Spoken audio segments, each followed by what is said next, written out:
Hi everyone! We have another Ninja Foodie exclusive coming to you today.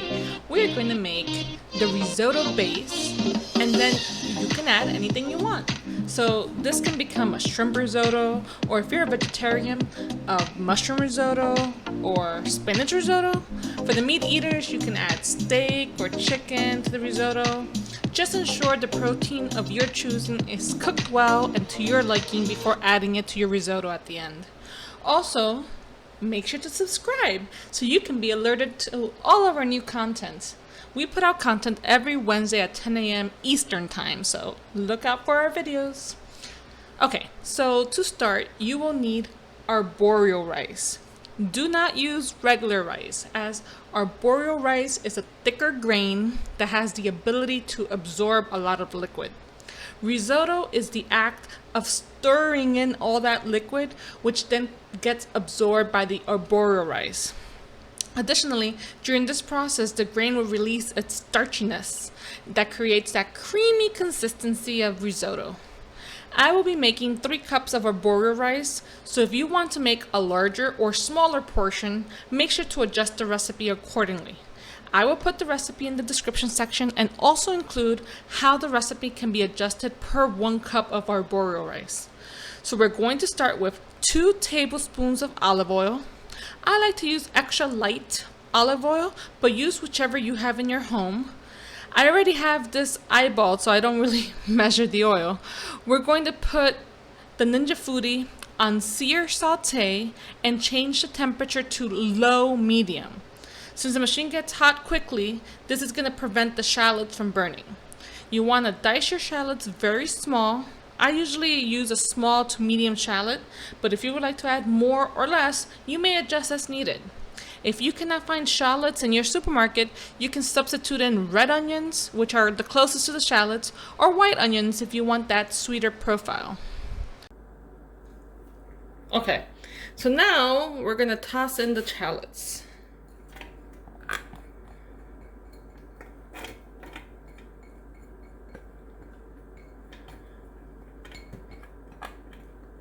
The shallots, you want to toast them for about 2 or 3 minutes. You want to pay attention to them. They will burn fast. And as you can see, they're very finely chopped. That's important because the shallots are going to become translucent. They're going to pretty much disappear, but they're going to give this risotto that base that we want, that flavor.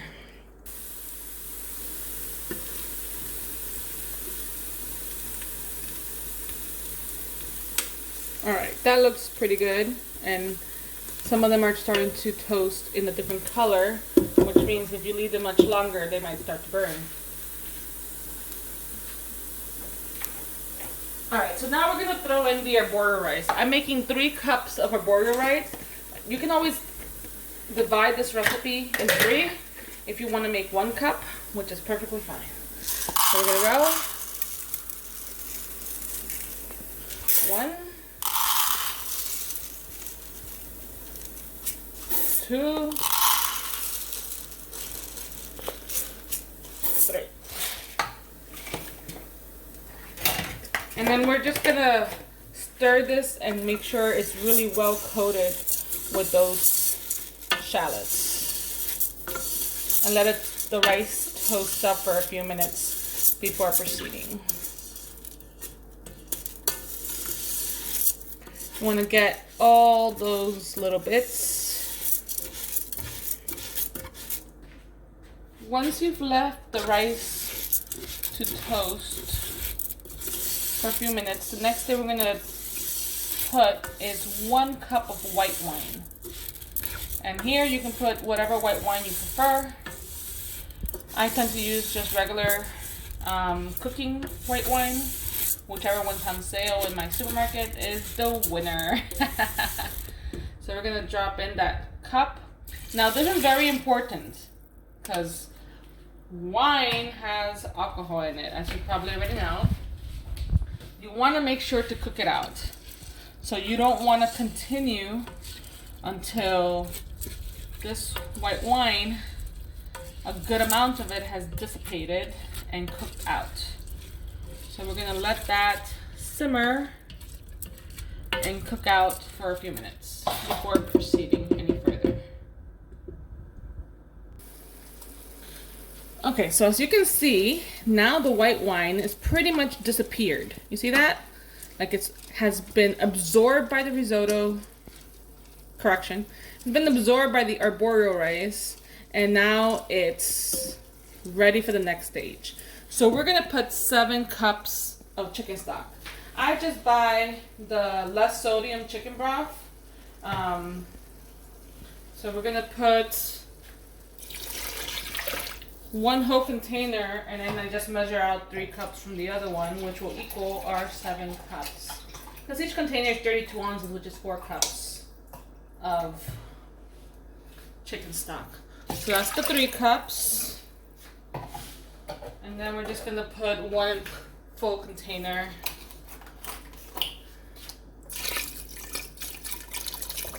And you may be thinking to yourself, wow, that's a lot of liquid. Trust me, it needs it. It will absorb it. This is part of the risotto process that takes all this wonderful liquid to make. Let's stir that in. Then we're going to add, this is optional. You don't have to add any additional sugar because the chicken stock has, but it's low sodium sugar. Haha, that's so funny. You don't have to add any more salt, but it's usually recommended to add 1 teaspoon of salt to this. Be careful when you're measuring, you know, because it's very easy to make a mistake between the teaspoon and another spoon if you're not paying attention. So we're gonna put 1 teaspoon of salt in here. And we're gonna put 1 teaspoon of pepper. Now, I made a mistake one time where I accidentally put a tablespoon of pepper. It's a big difference, very spicy. So 1 teaspoon, not tablespoon, of pepper. And that is all additional. And then we're also, because we wanna make sure that we are balancing our flavors, we're also gonna put half a lemon, a yellow lemon. What's the difference? The yellow ones are less acidic and they have almost like a sweetness to them, which pairs really well with what we're doing here. So 1/2 of a lemon. So we're just waiting right now for it to boil. Once it comes to a boil, which as you can see on top, I don't know if you can see those colors shifting, that means that the liquid is about to come to a boil. We're gonna start adding in the Parmesan cheese. Now, the Parmesan cheese, I always like to say 2 or 3 cups of Parmesan cheese is to your taste, honestly. So as much or as little as you want. If you want less Parmesan cheese, you can put less. You know, it depends on how cheesy. I like my risotto very cheesy and creamy and delicious. So I tend to put more closer to the 3 cup range. But like I said, sky's the limit for you, or as little as you want. So what you want to do is you want to put it in parts. You don't want to throw in 3 cups in one shot.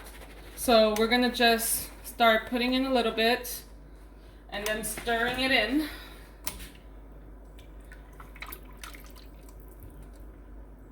As so. And then putting in some more.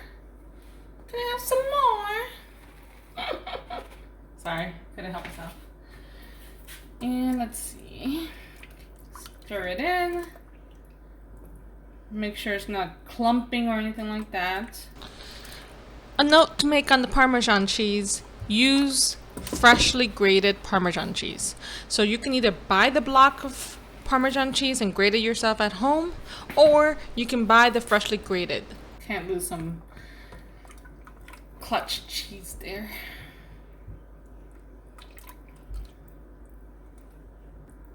And then once you stir this and you can see that the Parmesan cheese has fully melted and incorporated, which as you can see here, it has.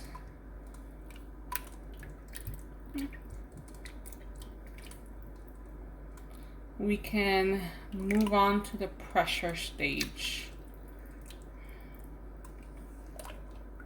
All right, so let's move this over. There we go. Now we're going to turn off the sear saute, and we're going to move it over to pressure. You want to leave it on high, and you want to just change the time to 8 minutes, okay? And then we're just going to put the lid. Remember, you want to make sure the lid fully closes. So when you first, you're going to feel the air deflating down like that. You hear that? And then you flip it. And you always want to do a little tug to the top just to make sure that the lid is well. And then you want to make sure that the knob is in the seal so that the air doesn't escape. And then we're going to hit the start button. Once, and this we've seen in the previous video, once the pre-stage has ended and all the pressure has accumulated, you're going to see the little piston that locks the lid fully pop up. And once that happens, the machine will start counting those 8 minutes. When the 8 minutes are up, this time we're not going to wait like for the white rice. This is going to be a quick release, which means that right after it finishes, we can start releasing the steam and opening the pot right away. Okay, so we'll be back. Okay, and that's what it looks like when the lock has officially gone on up. And as you can see, the pre is still going.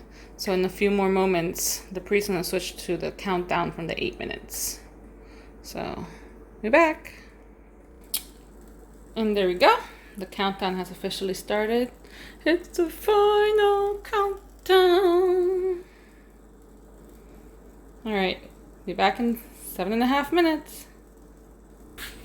All right, so as you can see, there is 5 seconds left. And voila, done. So now we're gonna come up here. Hold on, let's fix the camera. We're gonna come up here and we're gonna pop this up.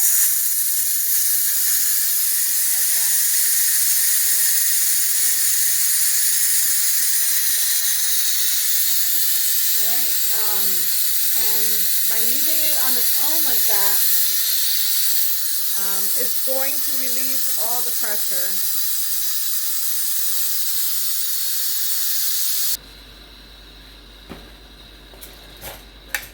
All right, we are ready to open this pot. All right, we're gonna, like I said before, we're gonna be very careful. We're gonna open it against us, so we're gonna push out that way. Carefully like this, and then pull it over so any hot water doesn't fall on us, and put it carefully into our sinks or somewhere far away from us so we won't burn. Now don't worry when you see all this liquid. It's just because of the pressure cooker, it's gonna absorb. So we're just gonna mix this in. See that creamy mixture, and you can leave it in the warm, which is what the machine is going to be calling it. You don't have to turn off the machine at this point. So this is the point, like if you want to throw in some vegetables, you can throw in some spinach, you can throw in some mushrooms, or whatever the case may be to add that protein that you want. Or shrimps, since shrimps cook quickly, you can toss them in here even if they're raw. Some people do that. I like to cook them separately and then just put them on my plate afterwards, because not everybody likes shrimp, you know? So I just be mindful of the other people who are eating from the food as well. And what else? If you're gonna make, if you want something like a chicken or a steak, that you definitely want to cook in a separate pot, and then you can dice that up and put it on top of your risotto afterwards as well. All right.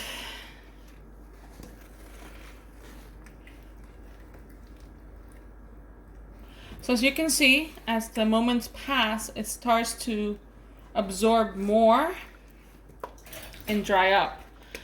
This is the perfect consistency of risotto at this point.